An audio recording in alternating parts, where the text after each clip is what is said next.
अध्याय 14 जैन और बौद्ध धर्म। ईसा पूर्व 6ठी सदी के उत्तरार्ध में मध्य गंगा के मैदान में अनेक धार्मिक संप्रदायों का उदय हुआ। इस युग के करीब 62 धार्मिक संप्रदाय ज्ञात हैं। इनमें से कई संप्रदाय पूर्वोत्तर भारत में रहने वाले विभिन्न समुदायों में प्रचलित धार्मिक प्रथाओं और अनुष्ठान विधियों पर आधारित थे। इनमें जैन संप्रदाय और बौद्ध संप्रदाय सबसे प्रमुख थे। शक्तिशाली धार्मिक सुधार आंदोलनों के रूप में इनका उत्थान हुआ। उद्भव के कारण। वैदिकोत्तर काल में समाज स्पष्टतः 4 वर्णों में विभाजित था: ब्राह्मण, क्षत्रिय, वैश्य और शूद्र। हर वर्ण के कर्तव्य अलग अलग निर्धारित थे और इस पर जोर दिया जाता था कि वर्ण जन्म मूलक है और 2 उच्च वर्णों को कुछ विशेष अधिकार दिए गए। ब्राह्मण, जिन्हें पुरोहितों और शिक्षकों का कर्तव्य सौंपा गया था, समाज में अपना स्थान सबसे ऊंचा होने का दावा करते थे। वे कई विशेष अधिकारों के दावेदार थे, जैसे दान लेना, करों से छुटकारा, दंडों की माफी आदि। उत्तर वैदिक ग्रंथों में ऐसे अनेक उदाहरण मिलते हैं जहां ब्राह्मणों ने ऐसे अधिकारों का लाभ उठाया। वर्ण क्रम में क्षत्रियों का स्थान दूसरा था। वे युद्ध करते थे, शासन करते थे और किसानों से उगाहे गए करों पर जीते थे। वैश्य खेती, पशुपालन और व्यापार करते थे और यही मुख्य करदाता थे। यद्यपि इन्हें 2 उच्च वर्णों के साथ द्विज नामक समूह में स्थान मिला था। द्विज को जनेऊ पहनने और वेद पढ़ने का अधिकार था, पर शूद्र को इससे वंचित रखा गया था। शूद्रों का कर्तव्य ऊपर के 3 वर्णों की सेवा करना था और स्त्रियों की भांति उन्हें भी वेद पढ़ने के लिए अधिकार से अलग रखा गया था। वैदिकोत्तर काल में वे गृहदास, कृषिदास, शिल्पी और मजदूर के रूप में दिखाई देते हैं। वे स्वभाव से ही क्रूर, कर्मा, लोभी और चोर कहे गए हैं और उनमें से कुछ अस्पृश्य भी माने जाते थे।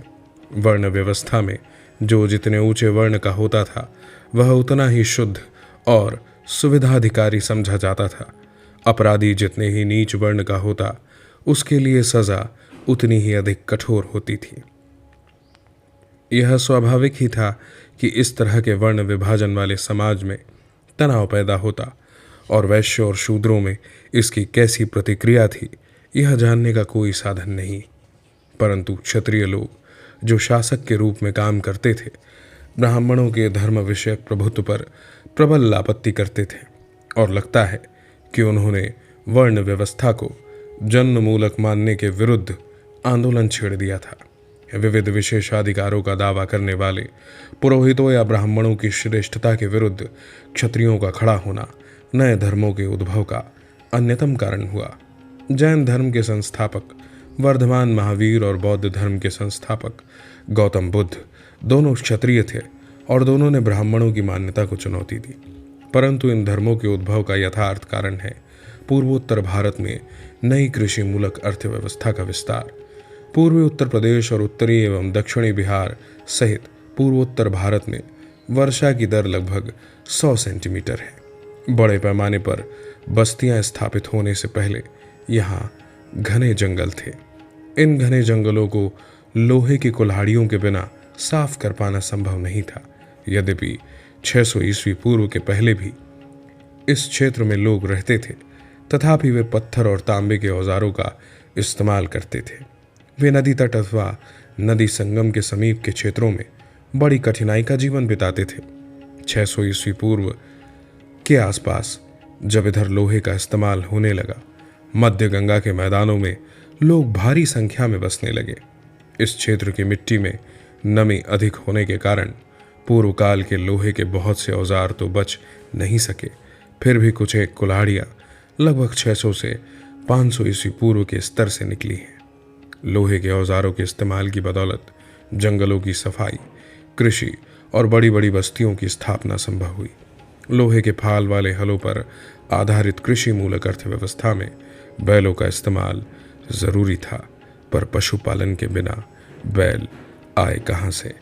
दूसरी ओर वैदिक कर्मकांड के अनुसार यज्ञों में पशु अंधाधुंध मारे जाने लगे। असंख्य यज्ञों में बछड़ों और सांडों के लगातार मारे जाते रहने से पशुधन क्षीण होता गया। यह कृषि की प्रगति में बाधक सिद्ध हुआ। मगध के दक्षिणी और पूर्वी छोरों पर बसे कबायली लोग भी पशुओं को मार मार कर खाते गए, लेकिन यदि इस नई कृषि मूलक अर्थव्यवस्था को चलाना था तो इस पशुवध को रोकना आवश्यक था। इस काल में पूर्वोत्तर भारत में अनेक नगरों की स्थापना हुई। उदाहरणार्थ कौशाम्बी प्रयाग के समीप, कुशीनगर जिला देवरिया उत्तर प्रदेश, वाराणसी वैशाली इसी नाम का नवस्थापित जिला उत्तर बिहार, चिरांद सारण जिला और राजगीर पटना से लगभग 100 किलोमीटर दक्षिण पूर्व। अन्य नगरों के अतिरिक्त इन नगरों में बहुत से शिल्पी और व्यापारी रहते थे जिन्होंने सर्वप्रथम सिक्के चलाए। सबसे पुराने सिक्के ईसा पूर्व 5वीं सदी के हैं और वे पंचमार्ग या आहत सिक्के कहलाते हैं। आरंभ में उनका प्रचलन पूर्वी उत्तर प्रदेश और बिहार में हुआ। स्वभावतः सिक्कों के प्रचलन से वाणिज्य व्यापार बढ़ा और उससे वैश्यों का महत्व बढ़ा। ब्राह्मण प्रधान समाज में वैश्यों का स्थान तृतीय कोटि में था। प्रथम और द्वितीय कोटियों में क्रमशः ब्राह्मण और क्षत्रिय आते थे। स्वभावतः वे ऐसे किसी धर्म की खोज में थे जहां उनकी सामाजिक स्थिति सुधरे। क्षत्रियों के अतिरिक्त वैश्यों के महावीर और गौतम बुद्ध दोनों की उदारतापूर्वक सहायता की। वणिकों ने जो सेठी कहलाते थे, गौतम बुद्ध और उनके शिष्यों को प्रचुर दान दिए। इसके कई कारण थे। पहला यह कि जैन और बौद्ध धर्म की आरंभिक अवस्था में तत्कालीन वर्ण व्यवस्था को कोई महत्व नहीं दिया गया। दूसरे, वे अहिंसा का उपदेश देते थे जिससे विभिन्न राजाओं के बीच होने वाले युद्धों का अंत हो सकता था और उसके फलस्वरूप वाणिज्य व्यापार में उन्नति हो सकती थी। तीसरे, ब्राह्मणों की कानून संबंधी पुस्तकों में जो धर्मसूत्र कहलाती थी, सूद पर धन लगाने के कारोबार को निंदनीय समझा जाता था और सूद पर जीने वालों को अधम कहा जाता था। अतः जो वैश्य वाणिज्य व्यापार में वृद्धि होने के कारण महाजनी करते थे, वे आदर नहीं पाते थे और अपनी सामाजिक प्रतिष्ठा बढ़ाना चाहते थे। दूसरी ओर तरह तरह की निजी संपत्ति के संचय के विरुद्ध भी कड़ी प्रतिक्रिया थी। पुराने विचार के लोग सिक्कों को, जो अवश्य ही चांदी और तांबे के होते थे, इस्तेमाल में लाना या जमा करना पसंद नहीं करते थे। वे लोग नए नए ढंग के निवासों और परिधानों से, नई परिवहन प्रणालियों से परहेज करते थे तथा युद्ध और हिंसा से घृणा करते थे। संपत्ति के नए नए प्रकारों से समाज में असमानता पनपी।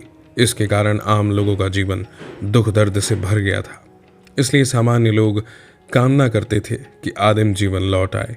वे फिर उस संन्यास के आदर्श की ओर जाना चाहते थे जिसमें संपत्ति के नए नए प्रकारों और जीवन की नई पद्धति का अभाव था। बौद्ध और जैन दोनों संप्रदाय सरल, शुद्ध और संयमित जीवन के पक्षधर थे। बौद्ध और जैन दोनों भिक्षुओं को आदेश था कि वे जीवन में विलास की वस्तुओं का उपभोग नहीं करें। उन्हें सोना और चांदी छूना मना था। उन्हें अपने दाताओं से उतना ही ग्रहण करना था जितने से उनकी प्राण रक्षा हो। इसलिए उन्होंने गंगा घाटी के नए जीवन में विकसित भौतिक सुख सुविधाओं का विरोध किया। दूसरे शब्दों में, ईसा पूर्व 6वीं-5वीं सदी में गंगा मध्य के मैदान में हमें भौतिक जीवन में हुए परिवर्तनों के विरुद्ध उसी प्रकार की प्रतिक्रिया देखते हैं जैसी प्रतिक्रिया आधुनिक काल में औद्योगिक क्रांति से आए परिवर्तनों के विरुद्ध देख रहे हैं। औद्योगिक क्रांति ने जिस प्रकार बहुत लोगों के मन में यंत्र पूर्व युग के जीवन में लौट जाने की चाह जगाई है, उसी प्रकार अतीत के लोग भी लौह युग के पूर्व की जिंदगी में लौट जाना चाहते थे। वर्धमान महावीर और जैन संप्रदाय। जैन धर्मावलंबियों का विश्वास है कि उनके सबसे महान धर्मोपदेष्टा महावीर के पहले 23 और आचार्य हुए जो तीर्थंकर कहलाते थे। यदि महावीर को अंतिम या 24वां तीर्थंकर माने तो जैन धर्म का उद्भव काल ईसा पूर्व 9वीं सदी ठहरता है। कुछ जैनियों का विश्वास है कि ऋषभदेव प्रथम तीर्थंकर थे और जैन धर्म के शिक्षक थे। उनका संबंध अयोध्या से था जो ईस्वी पूर्व 500 में आबाद हुआ। आरंभ में अधिकतर तीर्थंकर अर्थात 15वें तीर्थंकर तक पूर्वी उत्तर प्रदेश और बिहार में उत्पन्न बताए गए। इसीलिए उनकी ऐतिहासिकता नितांत संदिग्ध है। मध्य गंगा के मैदान का कोई भी भाग ईसा पूर्व 6वीं सदी से पहले ठीक से आबाद नहीं हुआ था। स्पष्ट है कि इन तीर्थंकरों की, जो अधिकतर मध्य गंगा के मैदान में उत्पन्न हुई और जिन्होंने बिहार में निर्वाण प्राप्त किया, मिथक कथा जैन संप्रदाय की प्राचीनता सिद्ध करने के लिए गढ़ ली गई। जैन धर्म के प्राचीनतम सिद्धांतों के उपदेष्टा 23वें तीर्थंकर पार्श्वनाथ माने जाते हैं, जो वाराणसी के निवासी थे। वे राज्य सुख को छोड़कर सन्यासी हो गए, किंतु यथार्थ में जैन धर्म की स्थापना उनके आध्यात्मिक शिष्य वर्धमान महावीर ने की। महान सुधारक वर्धमान महावीर और गौतम बुद्ध का ठीक ठीक समय निश्चित करना कठिन है। एक परंपरा के अनुसार वर्धमान महावीर का जन्म 540 ईस्वी पूर्व में वैशाली के पास किसी गांव में हुआ। वैशाली की पहचान उत्तर बिहार में इसी नाम के नवस्थापित जिले में अवस्थित बसाड़ से की गई। उनके पिता सिद्धार्थ क्षत्रिय कुल के प्रधान थे। उनकी माता का नाम त्रिशला था, जो बिंबिसार के ससुर लिच्छवी नरेश चेतक की बहन थी। इस प्रकार महावीर के परिवार का संबंध मगध के राज परिवार से था। इस संबंध के कारण अपने धर्म प्रसार के क्रम में उन्हें राजाओं और राज सचिवों के साथ संपर्क करना आसान हुआ। आरंभ में महावीर गार्हस्थ जीवन में थे, किंतु सत्य की खोज में वे 30 वर्ष की अवस्था में सांसारिक जीवन का परित्याग करके यति यानी सन्यासी हो गए। 12 वर्षों तक वे जहां तहां भटकते रहे। वे एक गांव में 1 दिन से अधिक और एक शहर में 5 दिन से अधिक न टिकते थे। कहा जाता है कि अपनी 12 साल की लंबी यात्रा के दौरान उन्होंने एक बार भी अपने वस्त्र नहीं बदले, किंतु जब 42 वर्ष की अवस्था में उन्हें कैवल्य प्राप्त हो गया तो उन्होंने वस्त्र का एकदम परित्याग कर दिया। कैवल्य द्वारा उन्होंने सुख दुख पर विजय प्राप्त की। इसी विजय के कारण वे महावीर अर्थात महान शूर या जिन अर्थात विजेता कहलाए। उनके अनुयायी जैन कहलाते हैं। कोसल, मगध, मिथिला, चंपा आदि प्रदेशों में घूम घूम कर वे अपने धर्म का प्रचार 30 वर्षों तक करते रहे। उनका निर्माण 468 ईस्वी पूर्व में 72 साल की उम्र में आज के राजगीर के समीप पावापुरी में हुआ। दूसरी परंपरा के अनुसार उनका देहांत 527 ईस्वी पूर्व में हुआ, परंतु पुरातात्विक साक्ष्य के आधार पर उन्हें निश्चित रूप से 6ठी शताब्दी ईस्वी पूर्व में नहीं रखा जा सकता। जिन नगरों और अन्य वास स्थानों से उनका संबंध था, उनका उदय 500 ईस्वी पूर्व तक नहीं हुआ था। जैन धर्म के सिद्धांत। जैन धर्म के 5 व्रत हैं। पहला, अहिंसा या हिंसा नहीं करना। दूसरा, अमृषा या झूठ न बोलना। तीसरा, अचौर्य या चोरी नहीं करना। चौथा, अपरिग्रह या संपत्ति अर्जित नहीं करना। और 5वां, ब्रह्मचर्य या इंद्रिय निग्रह करना। कहा जाता है कि इनमें 4 व्रत पहले से चले आ रहे थे। महावीर ने केवल 5वां व्रत जोड़ा। जैन धर्म में अहिंसा या किसी प्राणी को न सताने के व्रत को सबसे अधिक महत्व दिया गया। कभी कभी इस व्रत के विचित्र परिणाम दिखाई देते हैं, जैसे कुछ जैन धर्मावलंबी राजा पशु की हत्या करने वालों को फांसी पर चढ़ा देते थे। महावीर के पूर्व तीर्थंकर पार्श्व ने तो अपने अनुयायियों को निचले और ऊपरी अंगों को वस्त्र से ढकने की अनुमति दी थी, पर महावीर ने वस्त्र का सर्वथा त्याग करने का आदेश दिया। इसका आशय यह था कि वे अपने अनुयायियों के जीवन में और भी अधिक संयम लाना चाहते थे। इसके चलते बाद में जैन धर्म 2 संप्रदायों में विभक्त हो गया। श्वेतांबर अर्थात सफेद वस्त्र धारण करने वाले और दिगंबर अर्थात नग्न रहने वाले। जैन धर्म में देवताओं का अस्तित्व स्वीकार किया गया, पर उनका स्थान जिन से नीचे रखा गया है। बौद्ध धर्म में वर्ण व्यवस्था की जो निंदा है वह इस धर्म में नहीं है। महावीर के अनुसार पूर्व जन्म में अर्जित पुण्य या पाप के अनुसार ही किसी का जन्म उच्च या निम्न कुल में होता है। महावीर ने चांडालों में भी मानवीय गुणों का होना संभव बताया। उनके मत में शुद्ध और अच्छे आचरण वाले निम्न जाति के लोग भी मोक्ष पा सकते हैं। जैन धर्म में मुख्यतः सांसारिक बंधनों से छुटकारा पाने के उपाय बताए गए। ऐसा छुटकारा या मोक्ष पाने के लिए कर्मकांडी अनुष्ठान की आवश्यकता नहीं। यह सम्यक ज्ञान, सम्यक ध्यान और सम्यक आचरण से प्राप्त किया जा सकता है। ये तीनों जैन धर्म का त्रिरत्न अर्थात 3 जौहर माने जाते हैं। जैन धर्म में युद्ध और कृषि दोनों वर्जित हैं, क्योंकि दोनों में जीवों की हिंसा होती है। फलतः जैन धर्मावलंबियों में व्यापार और वाणिज्य करने वालों की संख्या अधिक हो गई। जैन धर्म का प्रसार। जैन धर्म के उपदेशों के प्रचार प्रसार के लिए महावीर ने अपने अनुयायियों का संघ बनाया, जिसमें स्त्री और पुरुष दोनों को स्थान मिला। महावीर के अनुयायियों की संख्या 14,000 बताई गई है, जो कोई बड़ी संख्या नहीं। चूंकि जैन धर्म ने अपने को ब्राह्मण धर्म से स्पष्टतः पृथक नहीं किया, इसलिए आरंभ में उसे अधिक लोगों ने नहीं अपनाया। ऐसा रहते हुए भी जैन धर्म धीरे धीरे दक्षिण और पश्चिम भारत में फैला, जहां ब्राह्मण धर्म कमजोर था। एक परवर्ती परंपरा के अनुसार कर्नाटक में जैन धर्म का प्रचार सम्राट चंद्रगुप्त मौर्य 322 से 298 ईस्वी पूर्व ने किया। उसने जैन धर्म को अपना लिया, राज्य को त्याग दिया और अपने जीवन के अंतिम वर्ष जैन साधु होकर कर्नाटक में जैन धर्म का प्रचार करते हुए बिताए। लेकिन इस परंपरा की पुष्टि अन्य किसी स्रोत से नहीं होती। दक्षिण भारत में जैन धर्म के फैलने का दूसरा कारण यह बताया जाता है कि महावीर के निर्वाण के 200 वर्ष बाद मगध में भारी अकाल पड़ा। अकाल 12 वर्षों तक रहा, अतः बहुत से जैन बाहुभद्र के नेतृत्व में प्राण बचाने के लिए दक्षिणापथ चले गए। शेष जैन लोग स्थल बाहु के नेतृत्व में मगध में ही रह गए। प्रवासी जैनों ने दक्षिण भारत में जैन धर्म का प्रचार किया। अकाल समाप्त होने पर जब वे मगध लौट आए तो स्थानीय जैनों से उनका मतभेद हो गया। दक्षिण से लौटे जैनों का दावा था कि अकाल की अवधि में भी उन लोगों ने अपने धार्मिक नियमों का पालन किया, लेकिन जो मगध में रहे उन्होंने नियमों का उल्लंघन किया और शिथिल हो गए। इस मतभेद को दूर करने के लिए और जैन धर्म के मुख्य उपदेशों को संकलित करने के लिए पाटलिपुत्र यानी आधुनिक पटना में एक परिषद का आयोजन किया गया, पर दक्षिणी जैनों ने इस परिषद का बहिष्कार किया और इसके निर्णयों को नहीं माना। तब से दक्षिणी जैन दिगंबर कहलाए और मगध के जैन श्वेतांबर। अकाल होने की परंपरा बाद की होने से संदेहास्पद मानी जाती है, किंतु इसमें कोई संदेह नहीं कि जैन दो संप्रदायों में बंट गए थे। परंतु कर्नाटक में जैन धर्म के फैलने का पुरातात्विक साक्ष्य ईसा की 3री सदी से पहले का नहीं मिला। बाद की सदियों में, विशेषकर 5वीं सदी में, कर्नाटक में बहुत सारे जैन मठ स्थापित हुए जो बसदी कहलाते थे और उनके भरण पोषण के लिए उन्हें राजाओं से भूमि दान मिले। कलिंग या उड़ीसा में जैन धर्म का प्रचार ईसा पूर्व 4वीं सदी में हुआ और ईसा पूर्व 1ली सदी में से आंध्र और मगध के राजाओं को पराजित करने वाले कलिंग नरेश खारवेल का संरक्षण मिला। ईसा पूर्व 2री और 1ली सदी में जैन धर्म तमिलनाडु के दक्षिण भागों में भी पहुंच गया था।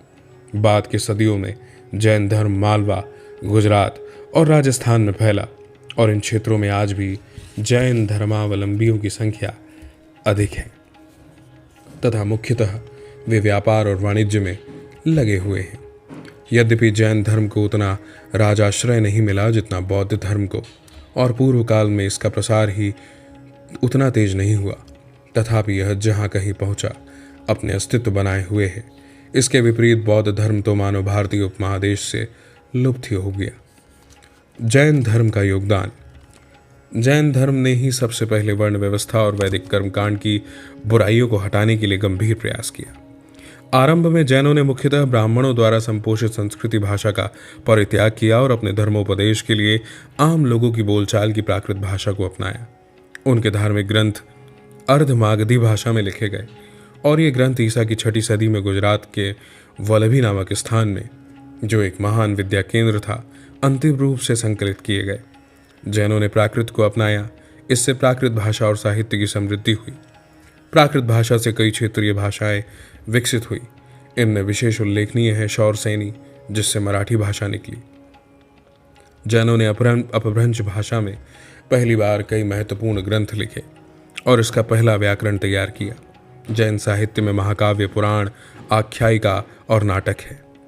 जैन लेखों का बहुत बड़ा भाग आज भी पांडुलिपि के रूप में पड़ा है और अप्रकाशित है। गुजरात और राजस्थान के जैन मठों में ऐसी पांडुलिपियां पाई जाती हैं। जैनों ने मध्यकाल के आरंभ में संस्कृत का भी खूब प्रयोग किया और उसमें बहुत से ग्रंथ लिखे। अंततः जैनों ने कन्नड़ के विकास में यथेष्ट योगदान दिया। इस भाषा में उन्होंने प्रचुर लेखन किया।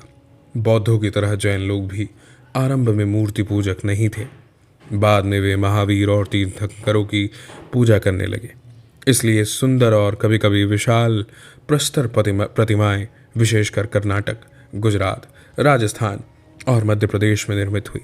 प्राचीन काल की जैन कला उतनी उत्कृष्ट नहीं है जितनी बौद्ध कला, किंतु मध्यकाल की कला और स्थापत्य में जैनों का प्रशंसनीय योगदान है।